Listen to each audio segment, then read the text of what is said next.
Donc, on peut voir le texte, d'accord? Moi, si on reprend le texte, comme ça, on peut rentrer directement dans le sujet. En tous les cas, je vais... D'abord, bonsoir à tout le monde. Et je vais précéder la suite de l'étude du Maharal par une question qui est une question au-delà de pédagogique. Elle est très importante au niveau de la compréhension de qu'est-ce que la Torah écrite veut de nous. Parce qu'il faut savoir qu'il y a des différences. Il existe des différences entre la Torah orale et la Torah écrite. C'est clair que la Torah orale, elle vient éclaircir les côtés secrets de cette Torah écrite. C'est ce qu'on explique la plupart du temps. Mais la deuxième question qu'on doit se poser, c'est pourquoi cette Torah écrite, elle a voulu rester dans le secret des choses. Et là, par exemple, ce soir, on va voir l'exemple avec Abraham Avinu. Abraham Avinu, quand on pose la question à un enfant, quelle est la carte de visite d'Abraham Avinu, 90%, si ce n'est pas plus, des gens vont vous parler d'Abraham Avinu, qui a été jeté dans la fournaise, qui a cassé les idoles de son père, et qui a causé faillite. Et la fameuse histoire d'Abraham Avinu qui a eu une recherche personnelle à savoir qui est le directeur, quel est le meneur de ce monde. Je n'ai pas encore exactement le mot créateur parce qu'au début il ne sait pas de quoi il parle. Il a dit est-ce que c'est la lune? Non, la lune c'est pas la lune parce qu'elle disparaît. Est-ce que c'est le soleil? Non, parce que c'est pas possible que quelqu'un qui est omniprésent soit là partiellement. Il est arrivé à la conclusion que quoi? Yesh Baal Abira, il existe un meneur, un dirigeant de cette création. La question et donc c'est la carte de visite d'Abraham Avinu, le révolutionnaire, celui qui cause des problèmes de famille à papa et qui est un peu outsider. Et la question qui se pose, c'est comment se fait-il que toute cette histoire, dans le CV d'Abraham Avinu, au niveau de la Torah écrite, il n'y a aucun rappel de cela. La première fois où Abraham Avinu apparaît dans la Torah, c'est Parashat Lech Lecha, où il a 75 ans, alors qu'il existe une machloket entre le Rambam et le Ravad, Rabbi Abraham ben David, à savoir quel âge avait Abraham Avinu. Quel âge avait Abraham Avinu lorsqu'il a commencé sa recherche personnelle? D'après le Ravad, il avait 3 ans. D'après le Rambam, il avait 40 ans. Qu'on dise qu'il ait 3 ans ou 40 ans, bon, ça serait un coup par lui-même d'expliquer la marque entre le Rambam et le Ravad, de savoir en quoi c'est tellement important de savoir quel âge avait Abraham Avinu. Rapidement, sans rentrer dans le vif du sujet, c'est qu'à 3 ans, c'est là qu'on se rend compte en général que l'être se rend compte qu'il a une existence. Et à 40 ans, c'est là que l'homme, a priori, au milieu de sa carrière, se pose des questions existentielles. Et encore une fois, c'est la recherche divine. Donc c'est la machloket plus ou moins entre Rabbi Abraham ben David et le Rambam. Est-ce que la recherche de Dieu se fait dans la première sensation de la vie à 3 ans ou dans la crise des 40 ans, où l'homme recherche une existence, une raison existentielle? Bon, c'est un autre sujet. En tous les cas, que je dise qu'Abraham Avinu avait 3 ans et qu'il avait 40 ans lors de sa recherche, la Torah écrite ne parle d'Abraham Avinu qu'à l'âge de 75 ans. Ça veut dire 35 ans plus tard, selon le Rambam, 35 ans après sa recherche personnelle, ou 72 ans après sa recherche personnelle. Et de quoi elle nous parle? Elle nous parle de cette ordonnance divine de quitter son pays natal et de se diriger vers une direction inconnue. Et a priori, il y a une grande question qui se pose, qui est que comment se fait-il que la Torah écrite ne nous raconte pas, ne nous fait pas cas du mérite d'Abraham Avinu dans sa recherche personnelle, et seulement lorsque Dieu se dévoile à lui. Celui qui ne connaît pas la Gemara ou qui ne connaît pas le Midrash, entre parenthèses, je voulais dire une chose, tout le monde est persuadé, 90% des gens à qui je pose la question, ils sont persuadés que les histoires que je racontais maintenant, elles sont écrites dans la Torah. Alors qu'elles ne sont pas écrites elles sont écrites dans le Midrash, dans la Gemara, mais dans la Torah écrite, elles ne sont pas écrites. Elle n'est pas écrite. Et la question, c'est tellement essentiel, c'est tellement important pour comprendre qui est Abraham Avinu. Comment se fait-il que la Torah écrite efface, fait abstraction de ce côté extraordinaire de la personnalité d'Abraham Avinu. Oui, j'écoute.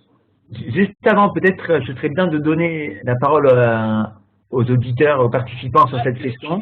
S'ils ont une réponse possible, hein, c'est une très bonne idée. Voilà. Est-ce que justement, ta caméra, est-ce que tu peux elle est très bien positionnée, mais elle est décalée, comme ça, quand tu me regardes en face, que ton regard il soit dans la caméra. Attends. Ça fait un filet ? Ouais, super, ouais. Bah, qui vous aide. Donc, en attendant, donc voilà, la question a été posée. Pourquoi la Torah ne nous fait pas part de tous ces fameux midrashim qui sont, d'après le Rav Peretz, qui sont tellement si importants pour comprendre qui est Abraham? À vous de répondre.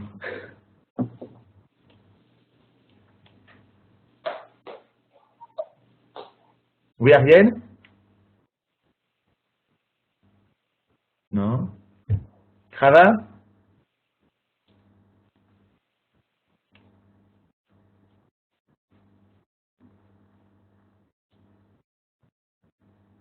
Bon, alors on continue, je propose continuer. Non, il faut les pousser à bouger, à réfléchir un peu. Reposez la question. Je repose la question. Comment se fait-il que la recherche personnelle d'Abraham Avinu, qui l'a amené à ce résultat qui s'appelle l'Echlecha, parce que l'Echlecha c'est le résultat d'une recherche, d'une vie entière de 72 ans de recherche selon le Rabbi Abraham Ben David, ou de 35 ans selon le Rambam, c'est le résultat. Après tous les efforts, toutes les recherches, toutes les conclusions, la conséquence est que Dieu se dévoile à Abraham Avinu et le récompense de l'Echlecha. Comment se fait-il que la Torah écrite nous parle de cette récompense, de ce résultat, du résultat qui, à la fin d'une vie presque d'Abraham Avinu, et ne nous raconte pas qu'est-ce qui a amené ce résultat? Vas-y, Ariel, la parole est à toi. Vous m'entendez? Ouais, un peu plus fort, on t'entend. Je voulais dire peut-être que, en fait, ce qui nous intéresse, c'est plutôt la démarche de Hachem vers Abraham, et pas la démarche d'Abraham vers Hachem, parce que finalement, ce qui est important, c'est d'abord si Hachem il va choisir, avant de savoir, avant la démarche humaine, il y a une démarche divine qui doit être faite. Est-ce que c'est possible de me répéter la réponse que je n'ai pas entendue? D'accord. J'ai dit peut-être qu'avant qu'il y ait une démarche humaine qui soit faite, il doit y avoir quelque chose qui vient du haut vers le bas, et pas quelque chose qui vient d'Hachem vers l'homme. Bon, ce que tu dis, si c'est vrai, chronologiquement parlant, ça ne s'est pas passé comme ça, puisque chronologiquement parlant, Dieu s'est dévoilé des dizaines d'années après les efforts d'Abraham Avinu. Oui, mais ce qu'on enchaîne, c'est que quand Hachem il se dévoile à lui, pour dire que finalement, même si on fait des démarches, ce qui compte, c'est que Hachem il va décider que c'est cette personne et que c'est de cette manière. Ce que tu dis, c'est vrai. Mais pourquoi c'est ça qui compte? Pourquoi ce que tu dis, c'est vrai? Si la Torah, elle a choisi de nous faire mention, la première mention d'Abraham Avinu, c'est du dévoilement de Dieu à Abraham Avinu, c'est pour nous faire comprendre que quoi? Que la véritable relation, elle existe lorsque Dieu se dévoile à Abraham Avinu. La question que je pose, c'est pourquoi c'est la véritable relation?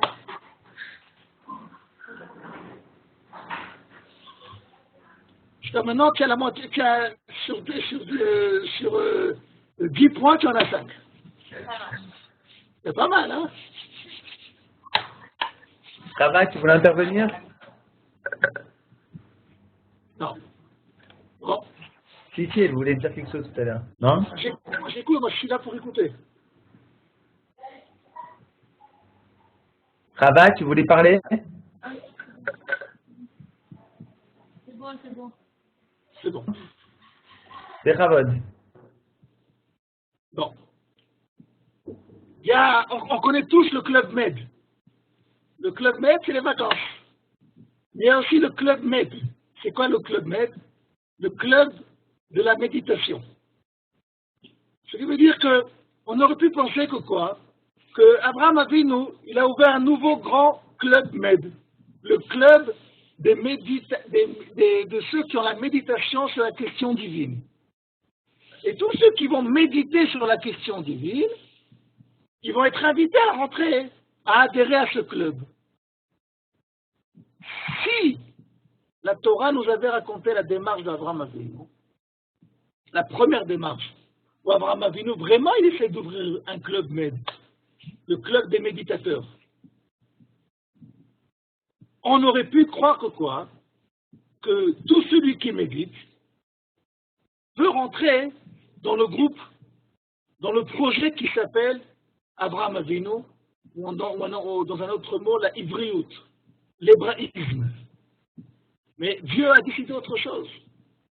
Dieu nous a enseigné que ce qui a fait d'Abraham Avinu, ce n'est pas son adhésion à la cause divine, mais c'est le choix de Dieu de qui va découler la mission qui s'appelle la Israël.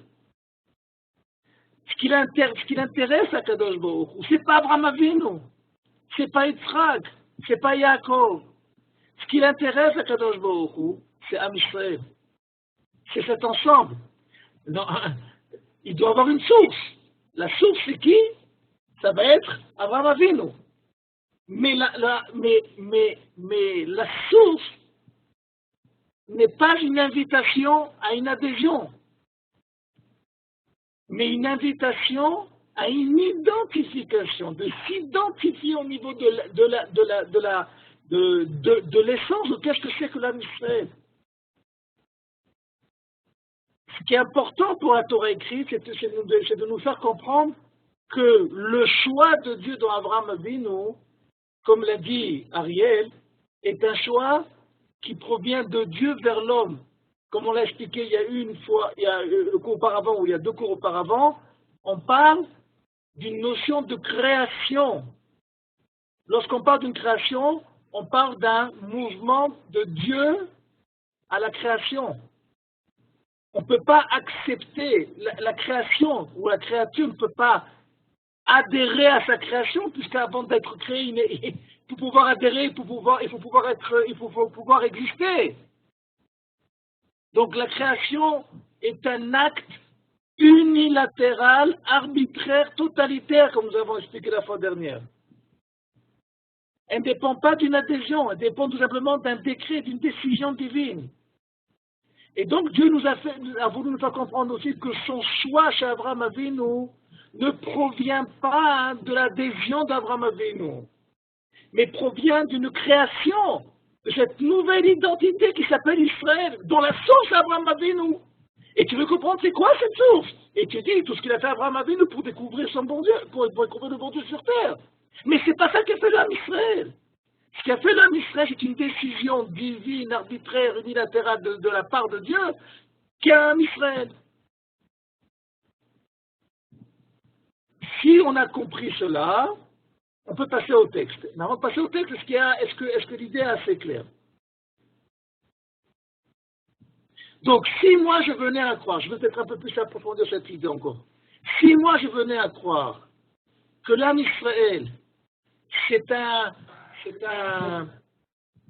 ensemble, c'est, on va dire, l'ensemble international, la communauté internationale des croyants, alors la Torah aurait dû nous raconter l'histoire d'Abraham Avinu. Pourquoi? Parce que tout celui qui a fait la démarche d'Abraham Avinu, qui est identique à celle d'Abraham Avinu, il aurait dû être invité à être l'âme Israël. Mais on voit que ce n'est pas le cas. On voit que Dieu, dans sa Torah qu'il nous a donnée, a ignoré de façon éducative, par but éducatif, toute l'initiative d'Abraham Avinu pour nous faire comprendre, pour qu'on intériorise quoi, que la notion du Ham Israël, la communauté qui s'appelle le Ham Israël, n'est pas la communauté de ceux qui veulent adhérer à la cause divine, à la croyance de Dieu, en croyance en Dieu. Non, on parle de la création d'une entité humaine qui a, et encore une fois, c'est un décret qui va dans sa vie, par son histoire, dévoiler, positivement, ou chas v'shalom négativement, cette notion divine dans le monde. Si c'est clair, on peut passer au texte. J'ai une question. Bon, j'écoute. Et j'aimerais bien. Qui c'est qui parle? Eden. Eden. On ne te voit pas aujourd'hui, tu es comme le créateur, tu nous parles quand on te voit. C'est fait exprès. C'est fait exprès. Bon, d'accord. Non, j'ai pas compris. Ça veut dire que si Abraham il n'avait pas cherché Hachem, Hachem, quoi qu'il arrive, il serait parti se dévoiler à lui. On va dire, d'abord, c'est fort possible. C'est fort possible. Mais c'est fort possible. Je vais te donner la question que tu poses, c'est la même question qu'on a posée dans le Maharal. Si le Israël n'avait pas dit Naaseh v'nishma, à Kadosh Baruch Hu, il aurait donné la Torah ou pas? Oui. Alors pourquoi il leur a posé la question de dire est-ce que vous la voulez ou pas? Ils ont dit Naaseh v'nishma. Le Maharal il avait expliqué là-bas. Le Naaseh v'nishma, c'est au niveau de l'adhésion. J'adhère à la cause. Mais ne pas croire, mais le problème c'est quoi? C'est que lorsque je vais donner la possibilité d'adhérer à la cause divine, je risque à ce que les gens croient, ils arrivent à croire que quoi? Que le royaume divin dépende à l'adhésion à la cause divine. Alors le Maharal il dit non, Kadosh Baruch Hu, il a deux rôles. Il a un rôle d'éducateur, donc il te fait adhérer à la chose, mais il a aussi un rôle de roi. Et en tant que roi, que tu adhères ou pas, le programme divin doit progresser. Donc quoi? Kafal et marketing. Le message pour Abraham Avinu. Abraham Avinu, par sa recherche, il a fait en lui, il s'est attribué cette fameuse adhésion de Naaseh v'nishma. Il est arrivé à la conclusion que quoi? Qu'il y a un bon Dieu sur terre. Mais Abraham Avinu, et Akadosh Baruch Hu va dire, mais ne crois pas que c'est ton adhésion qui a créé l'homme Israël. Non! C'est une décision divine qu'est l'homme Israël, et toi, par ta participation, par ton choix, tu t'es lié à cette décision divine qu'est l'homme Israël.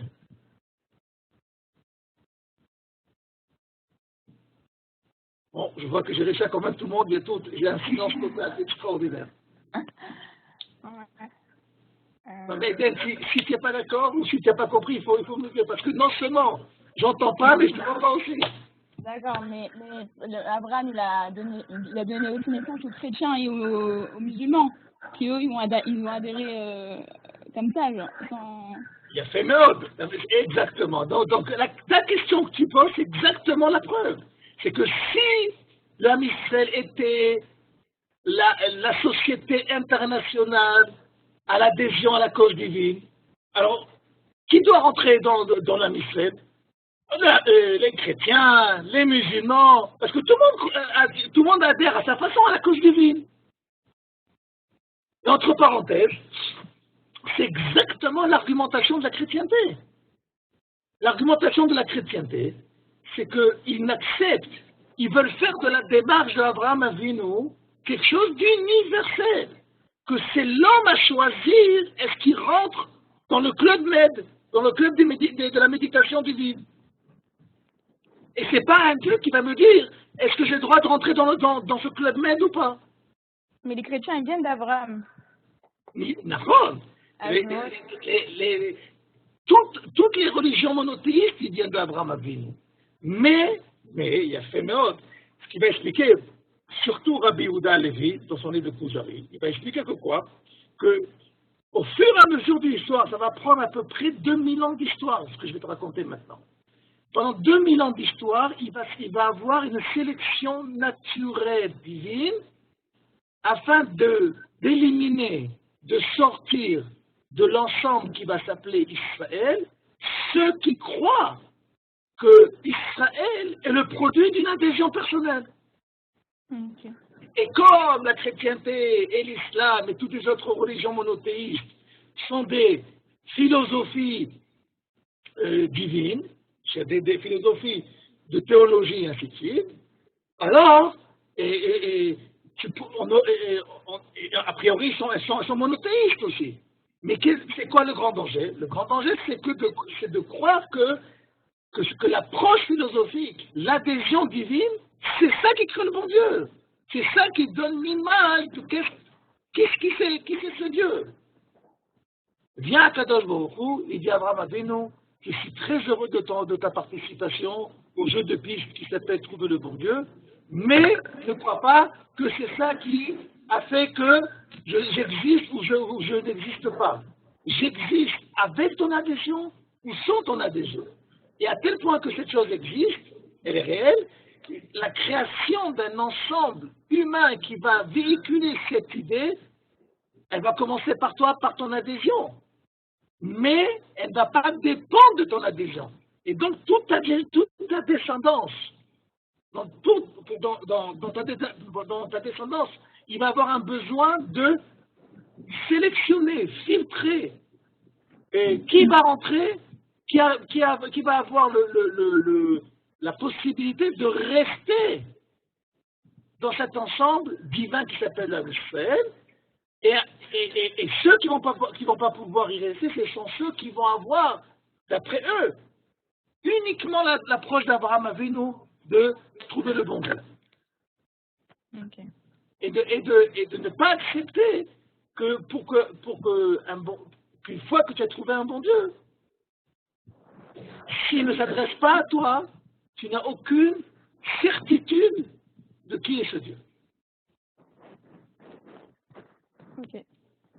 C'est clair? C'est clair. Bon, c'est pas mal, hein? Merci. Il y a d'autres questions ou on peut lire le texte? Rava me pose une question. Et même si quelque chose s'adresse à moi, comment j'ai la certitude que c'est Dieu? Il a fait, mais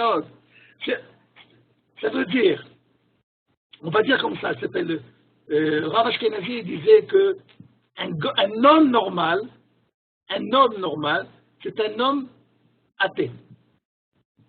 L'homme normal, ok? Si maintenant je vous dis, vous savez qu'il y a une nouvelle planète qui s'appelle, on va donner un nom, X. Il y a une nouvelle planète qui s'appelle X, et dans celui qui arrive sur cette planète, il peut avoir A, B, C, D. Ok? C'est possible que ce que je raconte, c'est vrai, comme c'est possible que ce que je raconte, c'est pas vrai. Quand est-ce que je vais avoir la certitude que cette chose existe? Lorsque je vais pouvoir avoir une rencontre par un des 5 sens. Je vais pouvoir la voir, je vais pouvoir entendre quelque chose qui vient de là-bas. Tant que ça reste au niveau de l'explication, la meilleure chose qui peut, on va dire la plus grande certitude, c'est de faire confiance à celui qui m'a raconté le fait en question. Mais en aucune façon, j'ai la certitude de la chose. Quand est-ce que je vais avoir la certitude de la chose? C'est lorsque je vais avoir une rencontre directe avec la chose. Maintenant, les seuls qui avons la possibilité dans ce monde de pouvoir affirmer que historiquement parlant, nous avons, mais nous avons dans notre journalier une rencontre divine, mais pas au niveau individuel, au niveau collectif. Ok, les seuls qui ont la possibilité d'affirmer cette chose, pas parce qu'on nous l'a raconté, pas parce qu'on fait confiance, c'est parce qu'on vit la chose. Ok, notre histoire et les différents épisodes de la saga L'éternité. Et chaque époque est un épisode de cette éternité. Donc, par notre vie collective, l'histoire, l'ampleur, le caractère historique de notre époque. Vous voyez, quand on parle de caractère historique de l'époque, on ne parle pas au niveau de votre vie personnelle et de la mienne. On parle au niveau de quelle a été la mission du Ham Israël à cette époque. Et moi, au niveau personnel, je vais devoir décider, est-ce que je veux participer à cette mission périodique du Ham Israël ou pas. Mais dans ma vie de tous les jours, je suis censé vivre deux dimensions. Ma mission personnelle et mon adhésion à la mission du collectif qui s'appelle Israël à mon époque.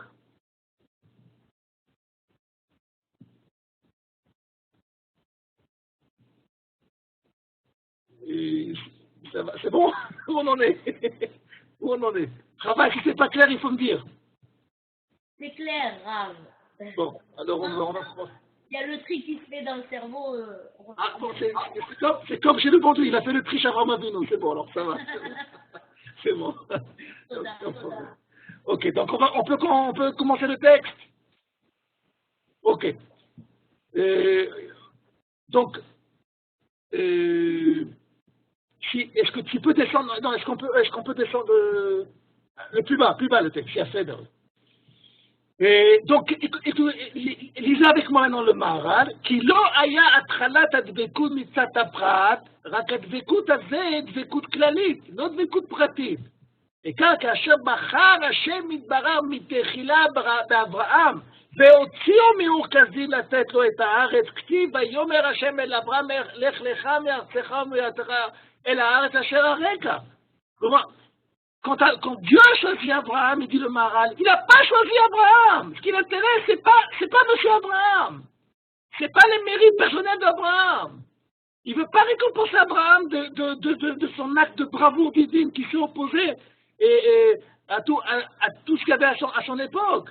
Ce qui est important pour le choix de Dieu, c'est de créer quelque chose qui est klali, entité. Et une entité, elle doit commencer d'une source. La source historique, c'est qui? C'est Abraham Avinu.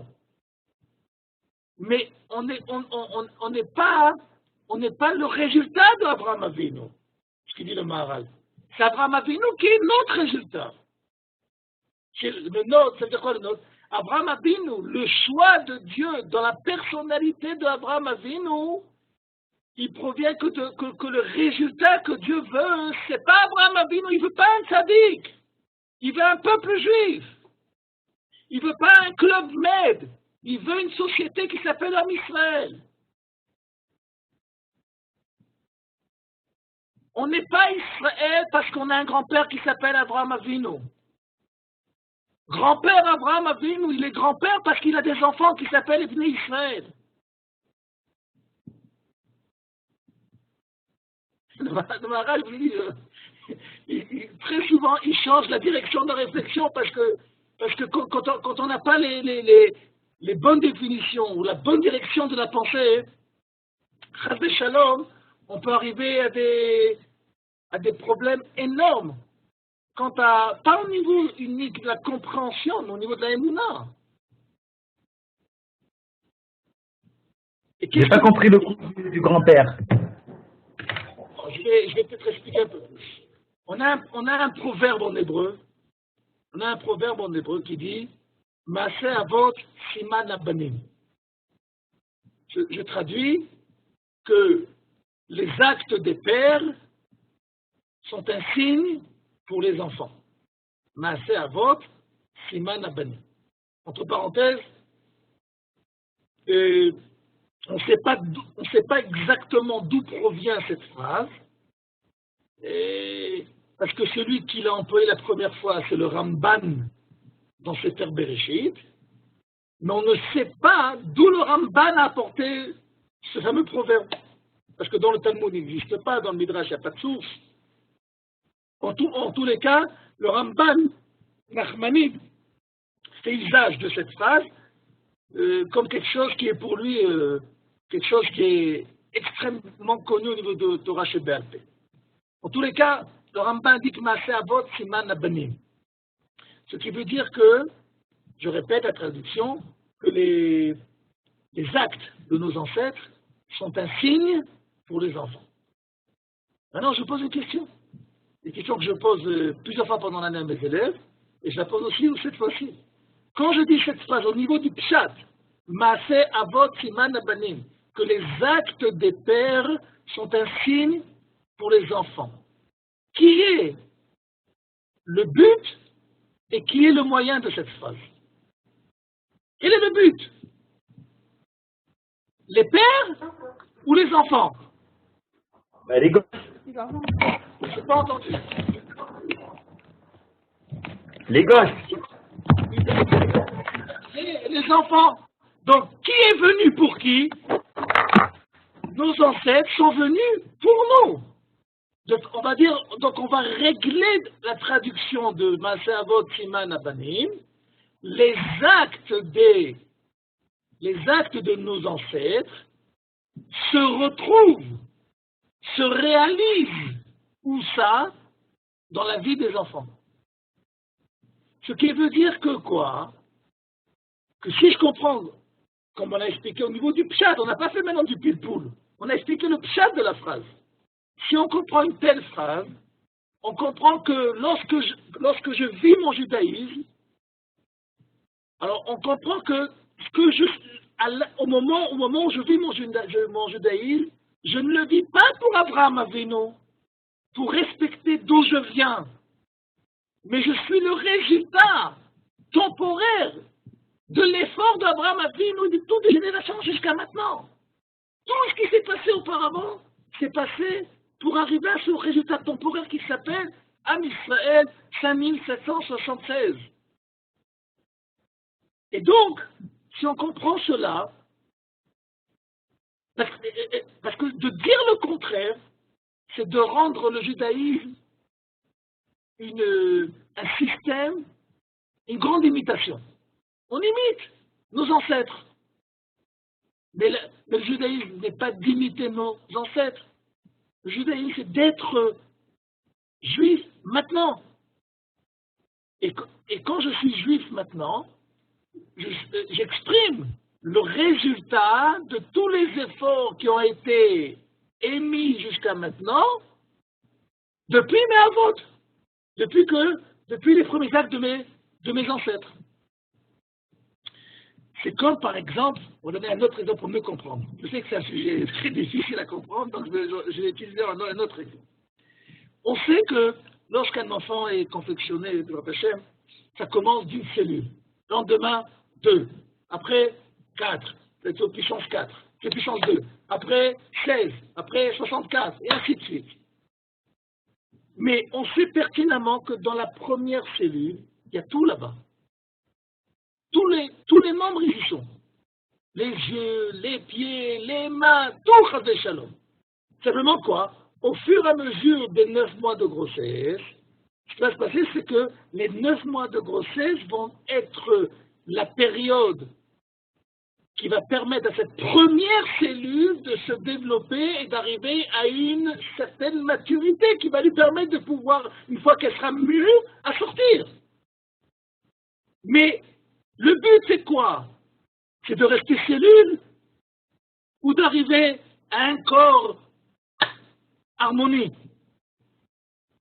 Le but, c'est de quoi? C'est d'arriver, Baruch Hashem, à une création qui est manifeste de l'harmonie, avec un équilibre aussi bien corporel que psychologique, et ainsi de suite. Mais tout ça provient de quoi? De la première cellule. Donc, l'homme, quand il naît, ne vit pas pour la cellule. C'est la cellule qui est née pour arriver à son résultat, qui s'appelle l'homme en bonne santé, mûr. Donc, les différentes périodes de l'histoire de Abraham Avinu, c'est les différentes époques de la grossesse et de la naissance et de la vie éternelle du Israël. Mais tout provient de quoi? De la première cellule qui s'appelle Abraham Avinu. Donc, il y a un grand défaut qui existe, excusez-moi de dire dans le monde religieux, on va dire, j'aime pas tellement ce mot, mais il y a un grand problème, c'est que notre regard, lorsque nous essayons de réfléchir qui on est, pourquoi on fait pourquoi on accomplit toutes nos mitzvot, notre regard, 95% des gens, se tournent vers le passé. Que nous vivons de façon folklorique et respectueuse le passé de nos ancêtres. Il y a par exemple une expression que je trouve très grave. Souvent on dit, à l'époque de la Torah. Pourquoi maintenant c'est pas l'époque de la Torah, c'est l'époque de quoi? C'est laquelle alors?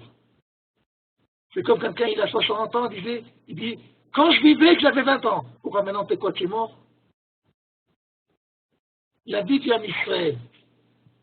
Alors tu peux dire, à l'époque de Moshe, ça oui. L'ami Israël, il a eu une époque, à l'époque qui s'appelle de Moshe. Comme il a eu l'époque de Ezra. Et comme il a eu l'époque de Rabbi Akiva. Mais tout ça, c'est la Torah. Ce que je suis en train de vivre. Je ne suis pas on va dire, un musée vivant, ambulant de la mémoire ancestrale. Je ne m'amuse pas à imiter mes ancêtres.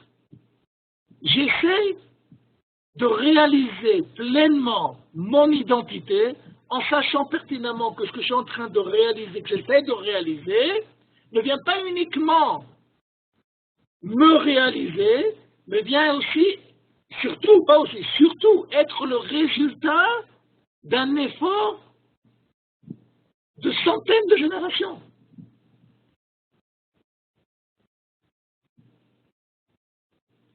On en est. Commençons le texte. Ok. Donc, quand Abraham Avinu il a été choisi, qu'est-ce qu'il a dit à Kadosh Baruch Hu? Il n'a pas dit, je t'ai choisi pour te faire tzaddik. Ve'esra legoy gadol. Je vais faire de toi quoi? Un grand peuple. C'est pas qu'Abraham Avinu, il était à l'Eurovision des méditants dans le monde entier, et Kadosh Baruch Hu lui a dit 12 points, tu vas recevoir un peuple. Non! C'est que Kadosh Baruch Hu, il cherche à créer un peuple. Il faut tout simplement chercher par qui ça commence. Ça commence par Abraham Avinu. Donc il lui dit, par ton adhésion, le projet Goy Gadol commence. Ok. Et on va sauter le prochain paragraphe parce que bon, c'est un ioun dans le Maharal et je vois que si on va faire ça, on en a pour 3 fois. Alors on saute où c'est que la flèche elle arrive. Aval Abraham, lo haya bechira pratit, rak baouma israélite, she'en zaro. Dieu, ce qui l'intéresse dans la Torah, c'est pas Abraham, c'est pas Yitzhak, c'est pas Yaakov, c'est pas ses 12 enfants. Non, ce qui l'intéresse, c'est quoi? Aouma et Israël, la nation d'Israël. Sharekti beota bechira, parce que au niveau du choix divin, de quoi nous fait la mention la Torah? Ve'ese otra legoy gadol, beze bechira klalit. ובחירה כמו זאת אין תולה במעשה כלל ולא בחטא, כי המעשה הוא נפחת. Il dit de la même façon comme on avait expliqué quand on avait étudié le Maharal, quand il ferait ça que quoi? Que le choix, quand on dit que Dieu choisit, c'est pas que Kadosh Baruch Hu il avait l'embarras du choix et qu'il devait choisir X. Le choix de Dieu, c'est une création. C'est l'introduction de caractéristiques naturelles dans chaque chose. Quand Dieu a choisi les oiseaux, c'est pas que Dieu il a vu quels sont les êtres les plus légers dans le monde et donc il les a récompensés de voler. Non, le choix de Dieu c'est qu'il les a créés avec les caractéristiques naturelles d'être légers et de voler.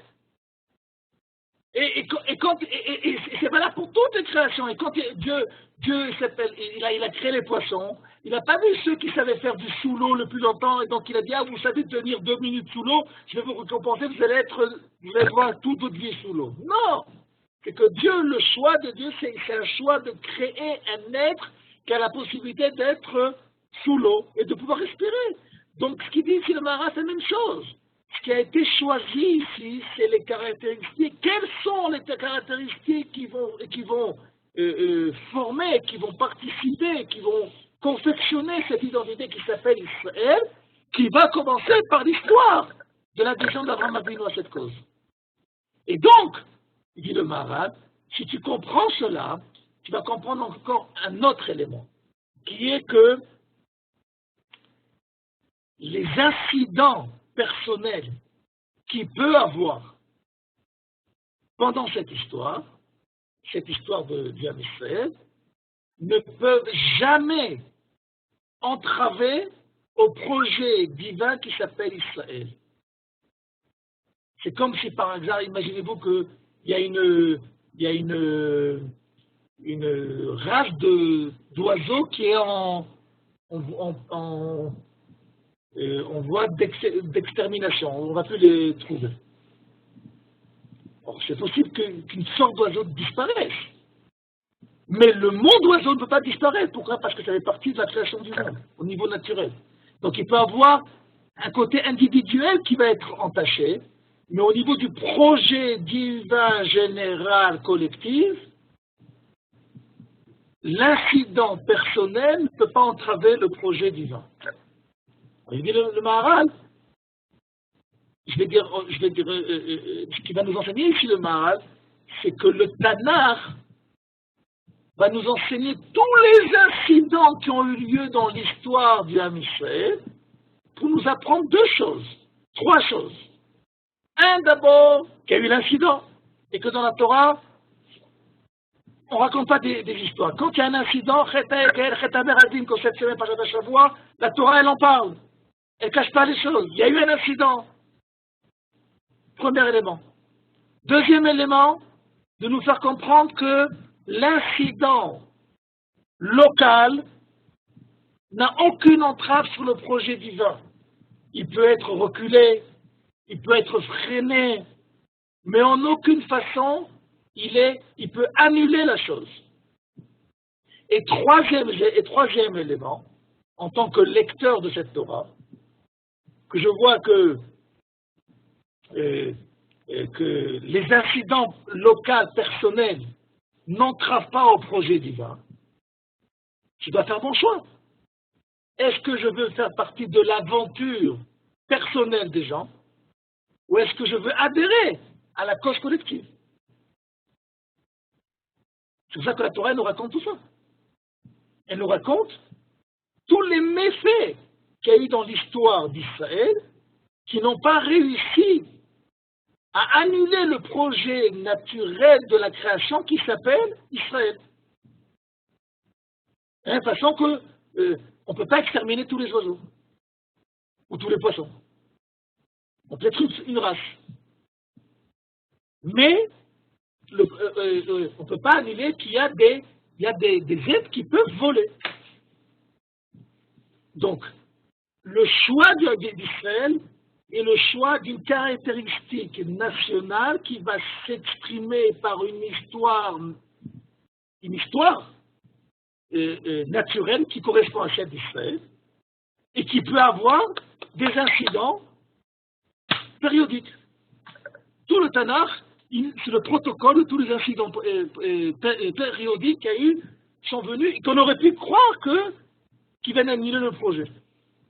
Quand, par exemple, ce qu'on va lire cette semaine dans Chet HaMeraglim, la faute des explorateurs, où les explorateurs, après cette faute, on aurait pu dire que retour à la case départ Monopoly, 40 000 shekels. Non. Kadosh Baruch Hu dit, peut-être que cette génération, sûrement que cette génération ne peut pas participer au projet divin. On fait un interlude pas musical de 40 ans dans le désert. Le projet continuera sans vous. Mais le projet continue. Kadosh Baruch Hu, je n'ai pas dit, aïe, aïe, aïe, aïe, aïe, j'ai choisi Abraham, j'ai fait une erreur, regarde-moi ce qu'on est sorti. Non, c'est le projet. Simplement, cette génération, elle n'est pas assez mûre pour pouvoir encore comprendre ce qui se passait. Interlude historique. On attendra 40 ans. Mais 40 ans dans l'éternité, c'est même pas une goutte dans l'océan. Bon, alors, j'écoute, je sens qu'il y a une question là. Oui, c'est quoi le projet exactement? Le projet, c'est la question à 100 balles, ça, comme on dit en français. Bon. Le million. C'est la question de million. Okay. Bon, et un jour, il faudra faire un cours sur ça, Bezrat Hashem, et je préviens tout de suite que la réponse que je vais donner, elle est très, très, très loin de se rapprocher de ce qu'il faut vraiment dire. On va dire de façon,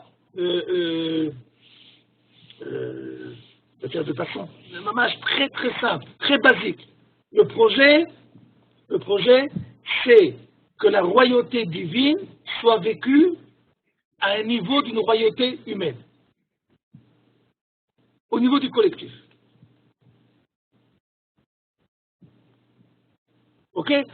On va dire ça peut-être de façon différente.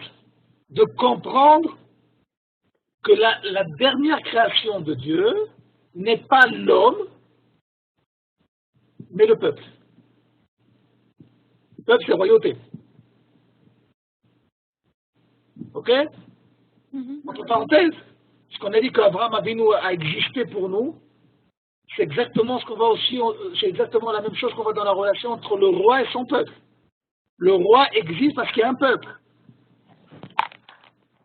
Mais le peuple n'est pas le sujet, on va dire, ne sont pas les esclaves du roi. Non. Moshe Rabbeinu, après la faute de Chet HaEgel, où il y a eu un moment où ça allait pas du tout, Kadosh Baruch Hu, il a dit, je vais exterminer ce peuple. Qu'est-ce qu'il lui a répondu à Moshe Rabbeinu? Si tu les élimines, efface-moi de ton livre. Et tout le monde explique de là, au niveau du pshat, de nous montrer l'ampleur de la modestie de Moshe Rabbeinu.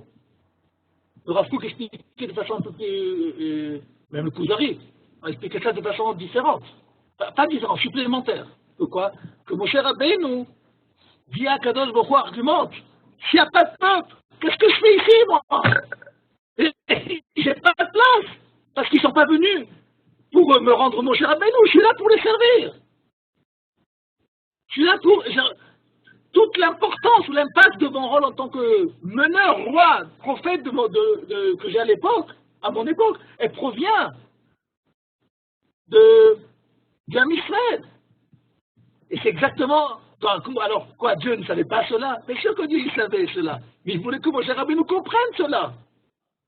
Et Moshe Rabbeinu a tenu l'épreuve. Et c'est la même chose, ce qui s'est passé avec les Chet HaMeraglim. Que cette fois-ci, après la faute des Meraglim qu'on va lire dans cette paracha, Moshe Rabbeinu va tout faire pour sauver l'âme Israël. Pourquoi? Parce qu'il y a un Kadosh Baruch Hu, mais j'ai compris, je sais que c'est pas moi le but. La réalisation du projet divin, c'est pas Moshe, Eliyahu Hanavi et Rabbi Akiva. C'est qu'il y a un peuple qui soit à la dimension de Moshe Rabbeinu. Le meneur du Ham Israël, c'est pas le but, c'est un catalyseur de l'intensité divine et qui doit exister chez tout le monde, au niveau du collectif. J'ai un autre exemple à vous donner pour cela. Dans notre maison, nous avons des appareils électriques à différentes tensions. Il y en a 12 watts, 8 watts, 220 watts, chacun est marche. Ok, il y a un transformateur qui fait que une lampe va briller plus que l'autre. Mais tout le monde est branché à la prise de 220 watts. Donc il peut y avoir des gens qui ont un impact personnel de 2, 3, 4, 10, 100. C'est leur puissance personnelle, c'est combien ils éclairent dans leur génération, ou dans toutes les générations. Mais pour pouvoir éclairer, il faut que je sois branché à la prise, où là-bas il y a la même tension, qui est du 220. Bon, on continue le texte, c'est bon? Oui, encore une question. C'est bon, on continue. Ok.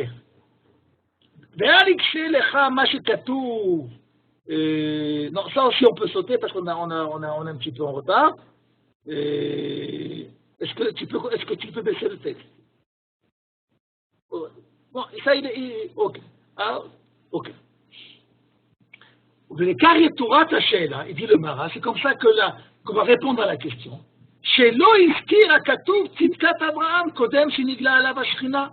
Donc, il dit le Maral, c'est ce qui va nous permettre de pouvoir répondre à la question. Comment se fait-il que les mérites d'Abraham Avinu n'ont pas été mentionnés dans cette Torah avant que Dieu les choisi en tant que le leader du Ham Israël? ואמר לו, לך לך מארצך ומולדתך, שאם כך היה, משמע שלכך נגלה עליו הקדוש ברוך הוא, ואמר לו, לך לך מארצך, בשביל זכותו שהזכיר. ואם כן, היה זאת אהבה תלויה בדבר. וכל אהבה תלויה בדבר, בטל הדבר, בטל האהבה. dit le Maharal, on a une Mishnah qui dit la chose suivante, dans Pirkei Avot. Que tout amour qui dépend d'un facteur, disparaît le facteur, disparaît cet amour. Mais un amour qui est désintéressé d'un facteur extérieur sera éternel, puisqu'il dépend de rien. Dit le Maharal, si la Torah nous avait parlé de quoi? De la vie d'Abraham Avinu au niveau de sa recherche personnelle. Et après cela, la Torah nous aurait fait mention de l'ordonnance divine de l'Ech Lecha Me'artzecha U'Mimunatecha. On aurait été obligé de comprendre que quoi? Que le choix de Dieu d'aimer M. Abraham Avinu dépend de quoi? Dépend de l'adhésion du choix d'Abraham Avinu à la cause divine. Et donc, le résultat suivant aurait été que quoi? Que le choix de Dieu dépend d'un facteur extérieur qui est la conduite de l'homme. Et donc, si je vais vivre une époque où la conduite des sujets qui font partie du Ham Israël ne correspond pas à l'attitude d'Abraham Avinu, donc j'aurais pu dire que quoi? Que comme ça ne correspond pas à Abraham Avinu, à Kadosh Baruch Hu, ces gens-là, ils ne les aiment pas. C'est pas le Ham Israël. Alors, pour ne pas arriver à une absurdité comme celle-là, à une kfira comme celle-là, à une hérésie comme celle-là, la Torah écrite, va dire le Maharal, va censurer, il n'y a pas d'autre mot, va censurer la partie peut-être la plus intéressante au niveau éducatif de la recherche divine d'Abraham Avinu, pour nous faire comprendre quoi?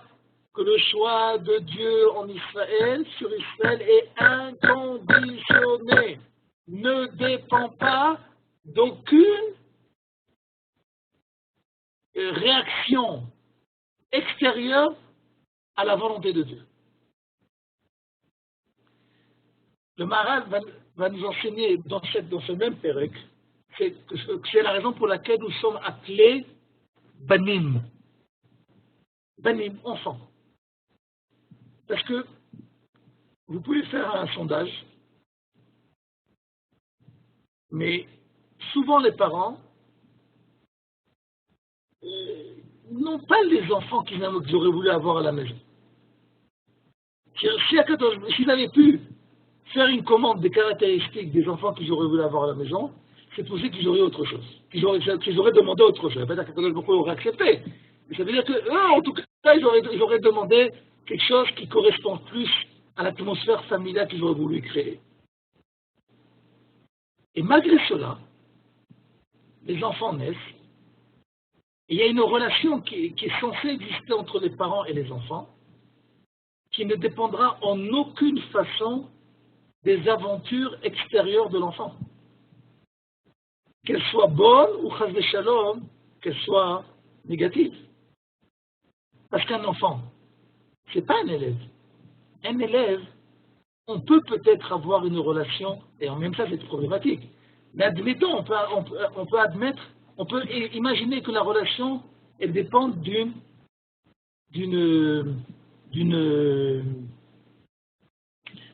entente entre le prof et ses élèves. Mais la relation entre les parents et les enfants, elle dépend d'un facteur extérieur au-delà de la relation biologique qui est que nous sommes les parents et que cet enfant c'est notre enfant. C'est ce qu'on appelle Ahava Shenat Tluya Badavar. Une maman ou un papa, ils aimeront leurs enfants malgré tout ce qu'ils feront. Malheureusement, chas v'shalom, si un enfant va arriver à des actes terribles et qui sera mis en prison pour ces actes, chas v'shalom, le seul facteur qui va faire que ses parents vont lui rendre visite en prison, bien qu'ils vont avoir peut-être un dégoût des actes de cet enfant, puisqu'il a fait des choses graves. La seule chose qui va les pousser à le visiter en prison, c'est l'amour parental. Il a pu faire ce qu'il a fait, c'est mon fils, je suis son père ou je suis sa mère. Mais quand la relation elle est extérieure, artificielle, elle dépend d'une entente, d'une manifestation positive. Ok? Donc c'est pas forcé que si X sera en prison, si une amitié elle peut être brisée par le fait que mon ami va faire quelque chose, que j'ai dégoût de cela. Et j'aurais tellement un dégoût de ce qu'il a fait, je n'irai pas le visiter en prison. Pourquoi? Parce que notre amitié, elle dépendait d'un intérêt en commun. Je trouvais quelque chose en lui, et lui trouvait quelque chose en moi. Mais l'amour parental, c'est un amour des entrailles. C'est un amour qui provient d'une force naturelle, qui est inexplicable. Il est là parce que, tout simplement, il vient de nous. Et donc, va dire le Maharal, c'est ce qui s'est passé chez Dieu. La création du Am Yisraël, la relation que Dieu a avec le Am Yisraël est une relation de père à fils, qui ne dépend pas en aucune façon d'un aspect extérieur, d'un facteur artificiel. לפיכך, אל בחירה פרטית יש שינוי, ולא על בחירה כללית.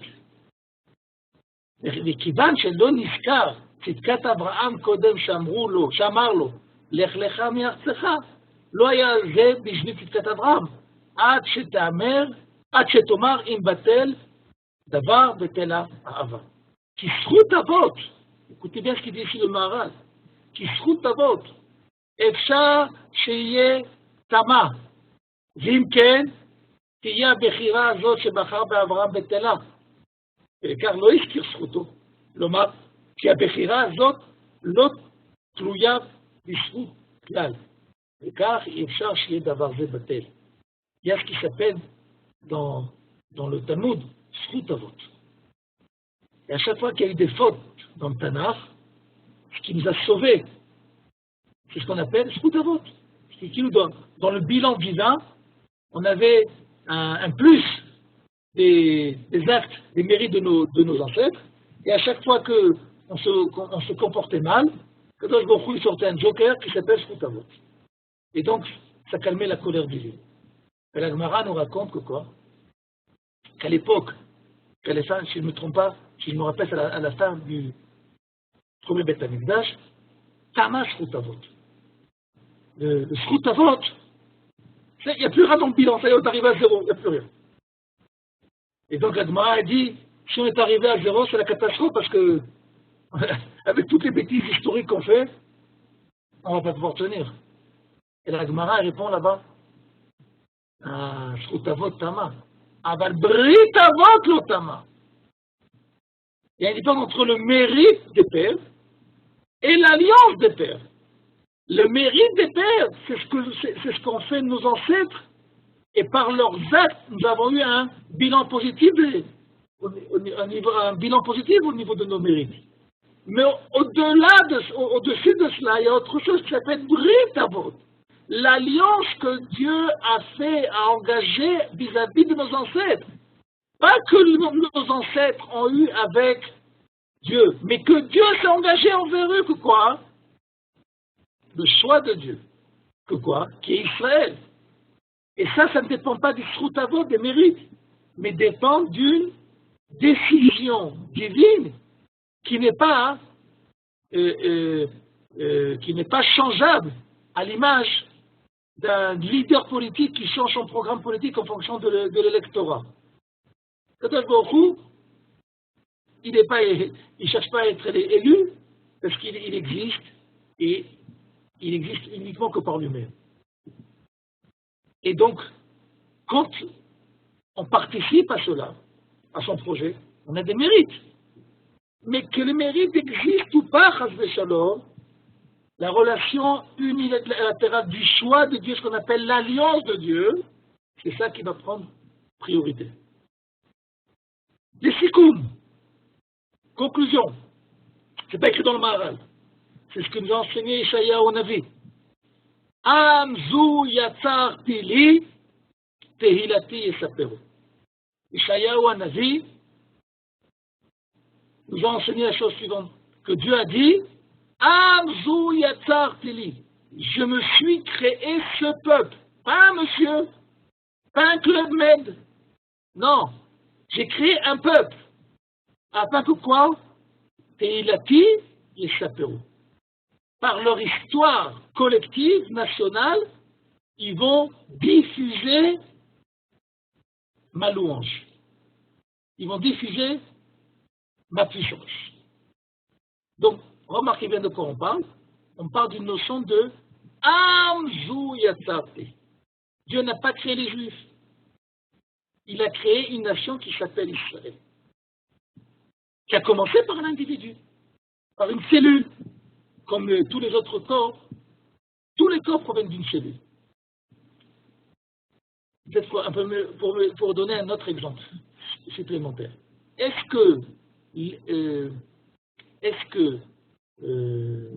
l'identité de l'homme dépend, est-ce que l'homme est le résultat de l'ensemble de ses membres? Chas v'Shalom que oui. Parce que quelqu'un, par exemple, qui serait monceau, donc il serait un homme, moi, là. Qui c'est qui pensait comme ça? Les nazis. Ils disaient que tout ce qui est homme, mais qui est handicapé, -1, -2, -100, n'est plus homme. Parce que être homme, il faut être parfait au niveau de l'addition de ses membres. Il y a une question là? Non, il n'y a pas eu de question. Et donc, c'est exactement le contraire. C'est l'identité première de base qui s'appelle H, l'homme, qui va se particulariser à 365 membres et 248, on appelle ça des guidim. Ok? Un autre exemple. Ça, c'est l'exemple que je vous donne maintenant, c'est un exemple du Rav Yehuda qui disait qu'il y a une différence entre un système organique et un système mécanique. Quelle différence entre les deux? Le mécanisme est le résultat de l'addition des différentes parties. Par exemple, une voiture,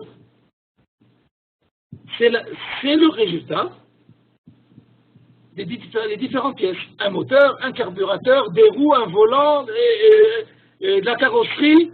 Quand je mets tout ça en contact, j'ai une voiture. Dit le Rav Yehuda, lorsque une voiture est en panne, Je la rentre chez le garagiste, on éteint le contact, il se rend compte que par exemple c'est le carburateur qu'il faut changer. Qu'est-ce qu'il fait? Il coupe. Et il déconnecte le carburateur de l'ensemble de la voiture, le répare ou en met un autre, relie à nouveau la pièce, et on repart à zéro. Dira Yoda, venez, on réfléchit sur la même question. C'est le carburateur de l'homme, par exemple, le moteur de l'homme, le cœur. Donc, on rentre pas chez le garage, on va chez le chirurgien. Qu'est-ce qu'il fait le chirurgien? Il prend le monsieur en question, il endort parce qu'il ne faut pas que ça lui fasse trop mal. Il coupe le cœur, il en met un autre, et il remet en... Et puis le reste, ça ne marche pas comme ça, chez l'homme. L'homme, quand quelqu'un va devoir subir chez l'homme une opération, il va falloir prendre en considération tout l'organisme pour savoir si le reste de l'organisme suit l'opération. Ce qui n'était pas vrai pour la voiture chez le mécano. Pourquoi? Parce qu'il existe quelque chose dans le système organique qui ne provient pas de l'ensemble des membres, mais d'une entité qui s'appelle la vie collective, qui s'appelle H, l'homme, qui n'a aucun rapport. Qui n'a aucun rapport avec l'ensemble des membres, mais au contraire, c'est parce qu'il y a cette image qui s'appelle H, l'homme, qui a cette différence des membres, ce côté particulier à chaque membre. Et donc, lorsque je vais devoir opérer quelqu'un, je vais devoir prendre en considération toute la personnalité, toute la vie de l'homme, ce qui n'est pas dans notre cas de figure de la voiture. La voiture n'a pas d'identité collective. Donc c'est la même chose chez nous, au niveau du Ham Israël. Quand on vit notre judaïsme, chacun d'entre nous est un membre de ce peuple collectif qui s'appelle, un peuple collectif, c'est un pléonasme. Oui, mais de cette identité collective qui s'appelle Ham Israël. Chacun d'entre nous est un membre. Mais ce qui veut dire quoi? Que si, Chas v'Shalom, un de nous ne fait pas une des mitzvot, donc c'est exactement si, Chas v'Shalom, dans un corps humain, un des membres est dans des connexions, en difficulté. Ce n'est pas uniquement le membre en question qui a un problème, c'est tout le corps qui subit le problème, qui subit l'handicap. Et c'est exactement ce qui se passe, ce qui est censé être ressenti chez chacun d'entre nous. Le problème, quand Chas v'Shalom, quelqu'un fait Chilul Shabbat, c'est pas qu'il fasse Chilul Shabbat, c'est un sacré problème. Le problème, c'est qu'au sein du membre, au sein du collectif qui s'appelle Israël, dans Israël, il y a un Chilul Shabbat. Une partie d'Israël ne respecte pas Shabbat. Pas un juif.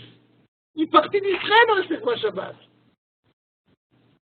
Quand quelqu'un fume, qui c'est qui est pollué? C'est les poumons? Non, c'est le corps entier. C'est vrai que c'est les poumons qui sont atteints. Mais tout le corps va, ça va finir par un cancer et la personne va disparaître. Celui qui a fumé, il va pouvoir dire au bon Dieu, bon, j'ai fumé, c'est les poumons, prends-les, on en finit pas, et on en finit. Non! Ça a une influence sur tout l'ensemble de la personnalité. Donc c'est exactement ce qui se passera avec Shalom au niveau de mitzvah ou une autre. C'est pas uniquement une infraction personnelle. C'est pas ça le problème. Le problème c'est quoi?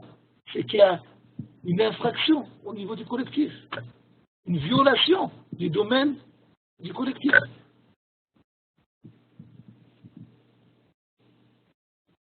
Est-ce qu'on en est?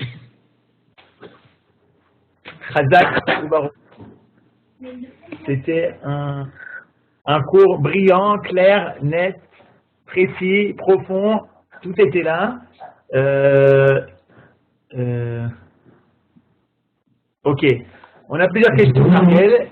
Juste avant les questions que je vais dire, je voudrais citer Manitou, donc le Rav Ashkenazi, dans un fameux livre, Les étincelles de Manitou, je vous conseille, magnifique. Et justement sur le sujet de Ahava chez Natouya Badavar, il dit comme ça: un amour qui dépend d'une cause n'est pas de l'amour. Si cette disparaît, l'amour disparaît. Si je dis à ma femme, tu es belle donc je t'aime, ce n'est pas de l'amour. Il faut que je lui dise, je t'aime. En plus, grâce à Dieu, quelle chance, tu es belle. Et il citait également, il disait encore autre chose, toujours avec l'humour de Manitou, si vous demandez à quelqu'un pourquoi tu m'aimes, et qu'il vous donne une réponse, attention, il faut être inquiet. Voilà, ça c'était Manitou. Eden pose des super questions. Alors, je ne sais pas si on m'entend bien. Eden a posé une première question, Rav Pérez. Elle a posé la question qui est de savoir pourquoi au Mont Sinaï, Dieu a-t-il proposé la Torah à tous les peuples. Alors, avant que... Ça, nous l'avons étudié il y a 3 semaines. Exactement, sauf que Ariel, c'est la première fois qu'elle a ce cours. Donc, Ariel, je t'invite tout d'abord à aller sur le site fr.ilmod.org. Quoi? Qu'est-ce qu'il y a? Il y a un proverbe qui dit que les absents ont toujours tort. Ouais, les absents lèvent la main. Donc, Ariel, tu vas sur le site fr.ilmod.org, tu rentres là où il y a la photo du Rav Pérez, tu t'inscris gratuitement et tu as accès à tous les cours précédents. C'est le cours qui s'appelle Shavuot. Mais si ça ne marche pas, elle peut m'appeler à la maison, il n'y a aucun problème. Ça marche. Mais est-ce que tu peux lui donner en 2 phrases? Parce que c'est le même sujet. C'est le même sujet. Ce qu'on avait expliqué, c'est que ce Midrash, selon l'explication du Maharal, vient nous approfondir à nous et éclaircir chez les nations du monde que le don de la Torah au Ham Israël ne provient pas d'un choix d'Israël à la Torah, mais provient de l'établissement des caractéristiques nationaux qui correspondent à cette Torah par ces mitzvot. Encore une fois, ce n'est pas les mitzvot qui vont faire le Ham Israël, Chas v'Shalom, mais c'est Israël qui rend la Torah Torah. À tel point que la Torah s'appelle Torah d'Israël, la Torah d'Israël. Il n'y a pas écrit Israël chez Torah. Entre parenthèses, puisqu'on parle de ça, j'aurais un autre point de réflexion qui est très très très important. Et Rav Ashkenazi, il parlait de ça aussi. Il dit actuellement, la galoute nous a fait transformer, a créé une métamorphose sur l'expression de la Torah, alors que la Torah n'en parle jamais. Dans la Torah, vous n'avez jamais l'expression de ce qui s'appelle Bnei Torah, Ben Torah. Ça n'existe pas dans le Tanakh. Ben Torah. Ce qui existe dans la Torah, c'est Ben Israël, Bnei Israël. Et quand on perd la notion du collectif, et qu'on croit que la Torah, c'est elle qui fait Israël, et pas le contraire, donc les Bnei Israël deviennent Bnei Torah,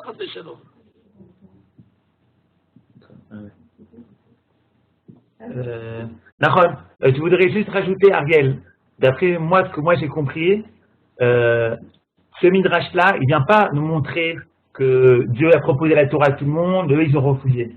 Ce que le Rav Pérez a expliqué ici, c'est que ce Midrash a un seul et unique but.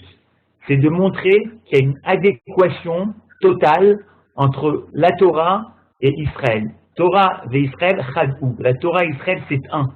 Et justement, le fait qu'il propose et qu'après chacun va dire non, c'est pour nous montrer, pour nous prouver que la seule Ouma qui est en adéquation, qui ferme un avec la Torah, c'est le Ham Israël. On est d'accord? Super. Elle avait une autre question, Ariel, et je vais répondre rapidement, et peut-être que le Rav Pérez répondra prochain cours de façon plus approfondie. Elle nous demande la question, est-ce que l'individu peut se couper du klal? Et moi, je te réponds, s'il se coupe, avec plaisir, il meurt. Tu prends un bras, comme il a expliqué le Rav Pérez, tu lui coupes la main, le bras il se détache, il meurt. Tu prends un arbre, s'il veut se détacher, eh ben, c'est une branche, il se détache et il meurt. On est d'accord ou pas? C'est Thierry? Rav Pérez? Oui, non, on est d'accord. Donc la seule possibilité de se déconnecter du klal, c'est Chas v'Shalom de devenir gauche, ça veut dire l'assimilation. Ah, j'ai pas dit ça, mais bon, ok. C'est ça que ça veut dire. Sinon, en aucune façon, l'attitude personnelle la plus négative qu'il peut avoir, c'est ce qu'il a expliqué le Maharal, peut créer une déconnexion du klal. Ariel, c'est clair? Et quand, par exemple, quand on va mettre quelqu'un en Kherem, Kherem, on va dire, le Kherem existe parce qu'il fait partie du Ham Israël. Je ne mets pas un goy en Kherem. Et je vous donne un exemple.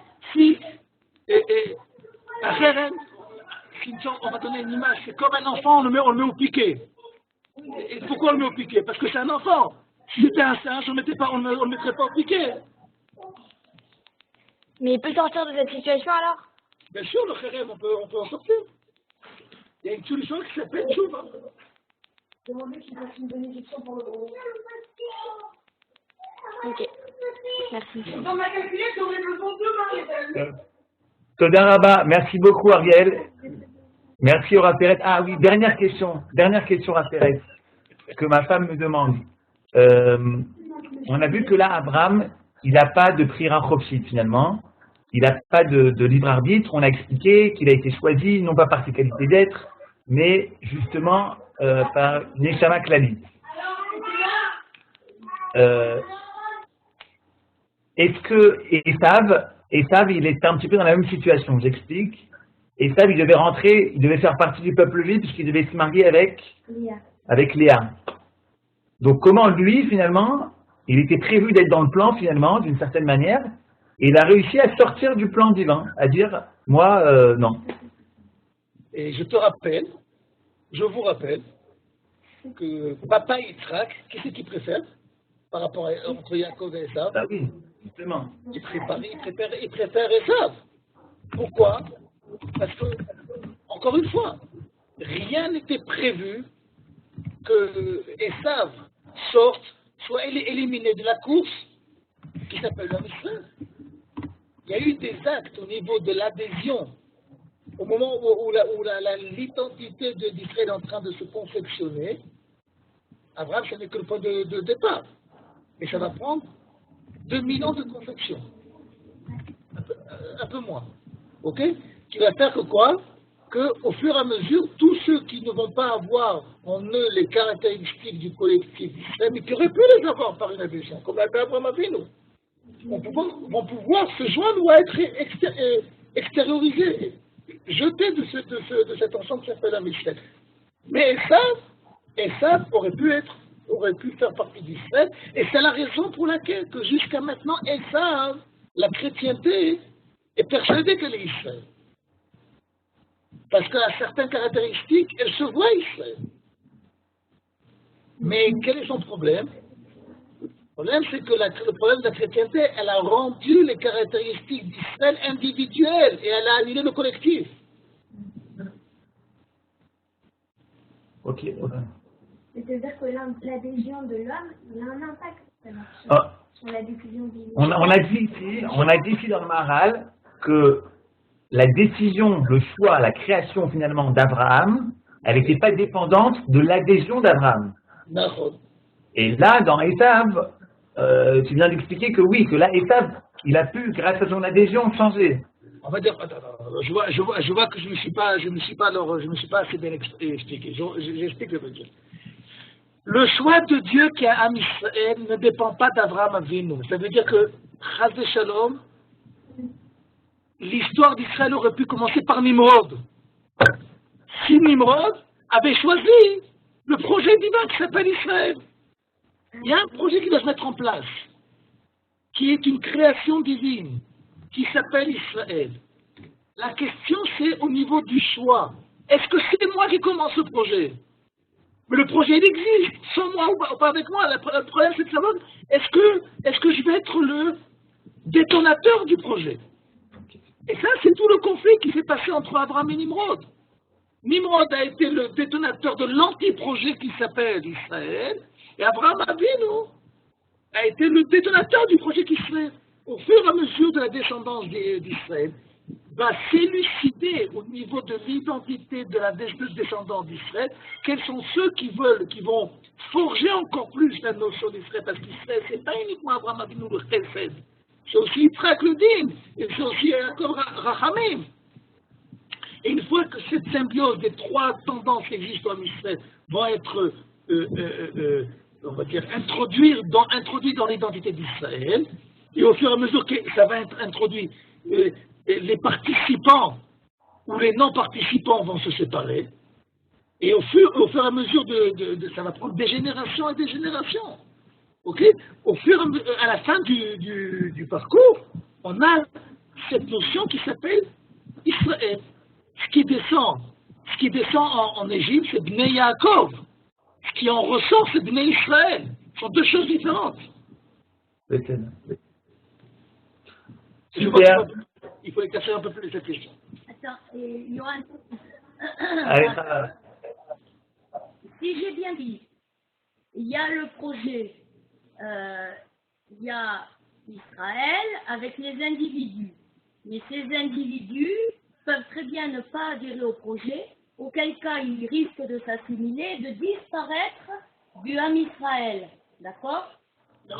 Et il y a aussi chez les Goyim, peut-être des descendants des sages, et des individus qui peuvent adhérer au projet, et à ce moment-là, par la conversion, vont rentrer dans le Ham Israël.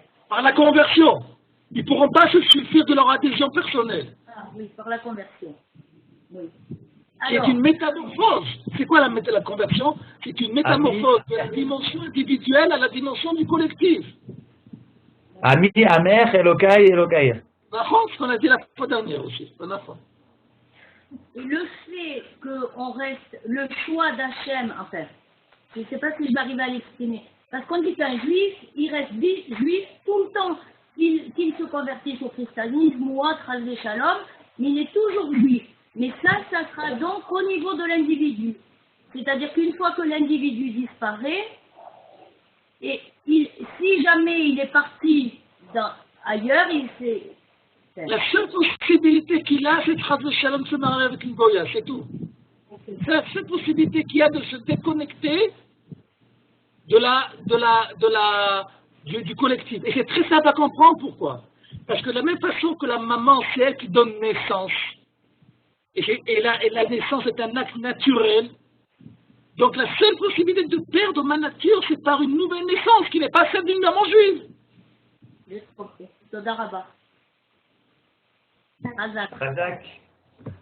Razak ou Baruch, Rasperet, semaine prochaine, nouveau thème, mais à mon avis, on va pas tout de suite, ce sera toujours proche de ce sujet, j'imagine. Toda Rabba à vous tous, merci beaucoup.